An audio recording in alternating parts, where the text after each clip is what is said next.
guys, welcome back. So let's go ahead and talk last night's episode of Kandi and the Gang. It was probably the best episode yet, but only because it had me feeling a ways. We last left off at Torn versus Philip. Now, Torn is going inside of the event space to do his measurements because he is an event planner. Philip is sitting there with a really bad attitude and his Gucci fanny pack that's across his chest. Like, it irritates me when I see people wear fanny packs as crossbodies when you could have just bought a crossbody. I mean, just ill. But anyways, so I guess Philip takes this opportunity to have like this, unscheduled meeting with Torn to see what he's all about. And Torn goes, "My name is Torn. I was hired by Kandi. I do events, etc., etc. Who are you?" And Philip goes, "I don't have to tell you who I am. I'm not applying for a job." And then Torn catches an attitude back and says, "Well, I'm not applying for a job either. And I still don't know who you are. You're supposedly this authority figure, but you have this really bad, nasty ass attitude, right?" And I guess where Philip really caught attitude was when, Torn caught himself chewing and walking at the same time, chewing gum and walking at the same time, like doing more than one thing, multitasking. He was talking to Philip, but still doing his measurements. And I guess Philip found that to be very disrespectful. So he wanted him to sit directly in front of him. And then that's where you got this exchange of, "I'm Torn, the events planner. Who are you?" Philip says, "I'm not applying for a job. I ain't got to tell you all that," which you do. If you are a manager or a director of operations, I think it is very professional, no matter how high you are on the chain of command, to introduce yourself and say what you do and why you are here. I mean, it kind of builds up rapport between you and the staff, Philip. And you should know this because you've been in the industry for however many years. So yeah, it just becomes this whole dramatic thing. And I'm just like, Philip, you're a mean girl. And you think that you can treat people any type of way because you're fine. And that's just not the case. Okay, that's not the case. Philip is a mean girl. He's rude. And I'm so happy that Torn put Miss Thang in her place because, girl, I don't know what the hell you got going on at home with Felipe. Maybe you're not getting any. Maybe Kandi needs to send over some butt plugs and some anal beads and some damn vibrators and some dildos and whatnot. But sis is just very unhappy and we don't know why. Like, I understand that Philip is stern. He's strict. He has a very no-nonsense personality. But the disrespectful manner in which he talks to the staff, I think, is unacceptable. Anyways, moving right along, Philip then goes and talks to Kandi and Don Juan about the situation, and he basically says that he's not going to be dealing with Torn because of his disrespectful attitude. And that's when Kandi basically is like, "Okay, Philip, now you got me twisted. I pay you. You don't pay me. So don't tell me who I'm going to deal with. I hired you to deal with Torn. So that's what you need to do." And I agree with Kandi. You are the director of operations. It is your job to deal with the staff. And now you're going to the boss and telling her that you don't want to do your job. I mean, something is really wrong with that situation. So I was here for Kandi, and I believe her response was correct. And then in his confessional, Philip goes, "Nothing is moving in a positive direction. And gee, I wonder why. Because maybe you walk around the restaurant with a very negative attitude." I mean, starting off the dinner with negativity. Who does that? Anyways, y'all, here's what I really wanted to talk about. I want to talk about the fact that Bravo exposed Kandi and her dirty ass restaurant. I mean, that clogged sink was disgusting. It was filled with a lot of brown water, dirt, grime food, straws, cups, ketchup, and hot sauce containers. I mean, I wanted to throw up. I can't believe they showed that damn nasty ass sink. I mean, just totally disgusted at the situation. They also show the very dirty floors over there at the Old Lady Gang. I mean, cups everywhere. Like I said, ketchup and hot sauce containers all just stashed away in the floor, on the floor in the corner. Very dusty, very dirty, dirt and grime on all four corners, on all of the towels. Not to mention the very crappy decor. I mean, when you go inside the basement, It looks like a funeral home. The L on the OLG is falling apart. Just just a mess. Like they really need an aesthetics person, someone to really make sure that the aesthetics are on point, that the place is clean, that the ambiance and the vibe is where it needs to be. Because how dare Kandi have people walking up, going inside that restaurant, and you have dirty brown doo-doo water in the sink behind the bar? I mean, us as patrons, we can see that, and it's gross.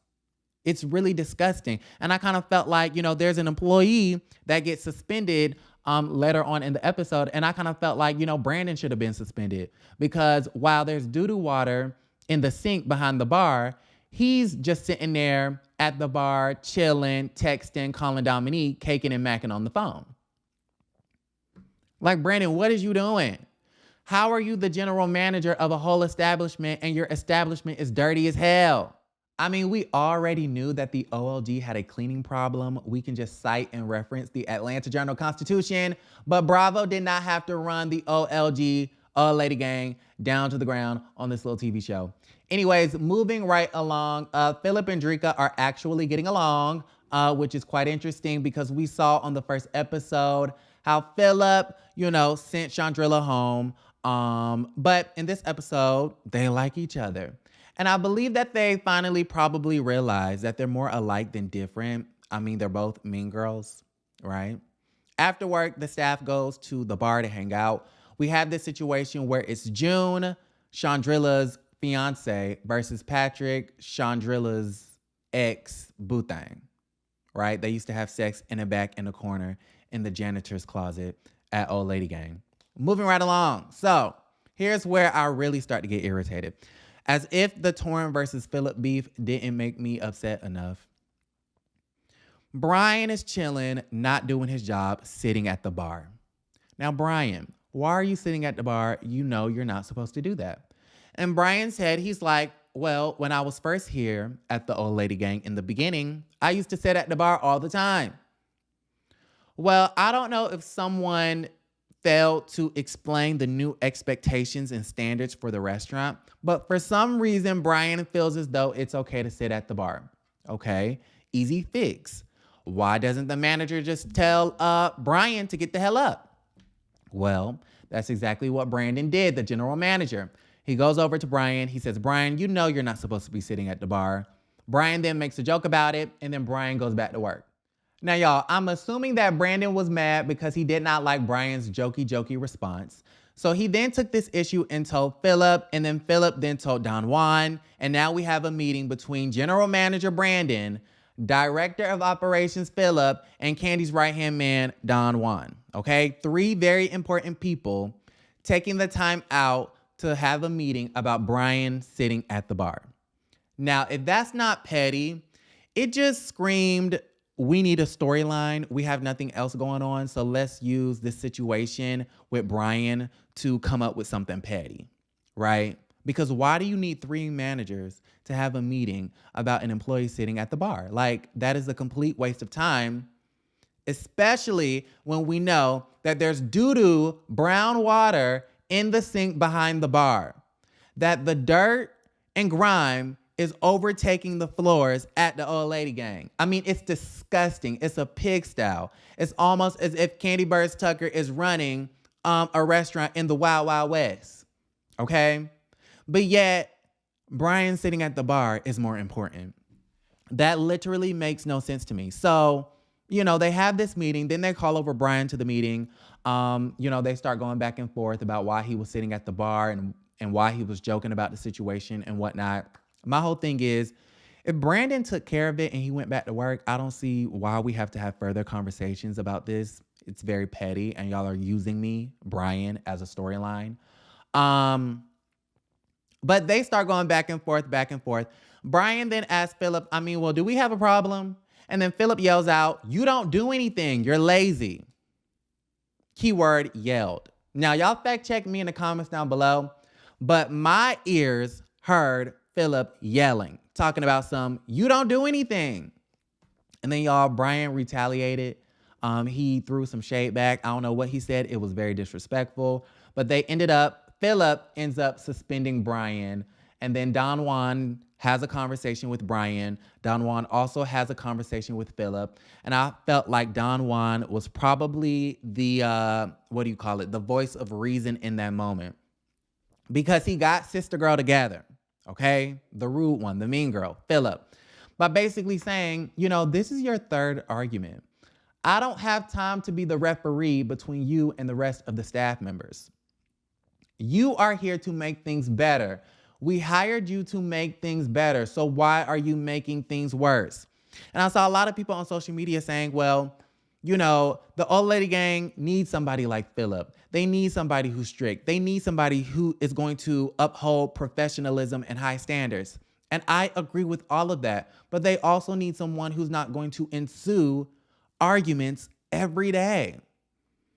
We hired you to make things better, not to argue with any and everybody. So anyways, he suspends Brian. Philip does. Don Juan checks both of them. And Philip gets upset that Don Juan checked his ass because, Philip's words, not mine. Don Juan is above you, so he can do that. And then Philip goes back to his car and says that Don Juan is a part of the problem. And I was like, no, how is everybody a part of the problem but you? Anyways, by the end of the episode, we get this scene between Torrin and Brian. Brian opens up about his past struggles with drug and alcohol abuse. I love to see it. Specifically during the time period of the pandemic, while everything was locked down and we were in quarantine. And we all know that there were very high numbers of suicides and self-harm and anxiety and depression and all of that stuff due to a whole bunch of stuff. So I just love the fact that Brian opened up about that, because it's probably going to be very relatable to other people. So shout out to Brian for that. It sucks that Philip, the mean girl, suspended my favorite character. Anyways, y'all got to let me know how y'all feel about the situation. I guess we're going to see what the ratings did tomorrow. So of course we will be on here talking about it. Like the video, subscribe to the YouTube channel, and I will be back a little bit later. Love y'all. And don't forget to create a great day.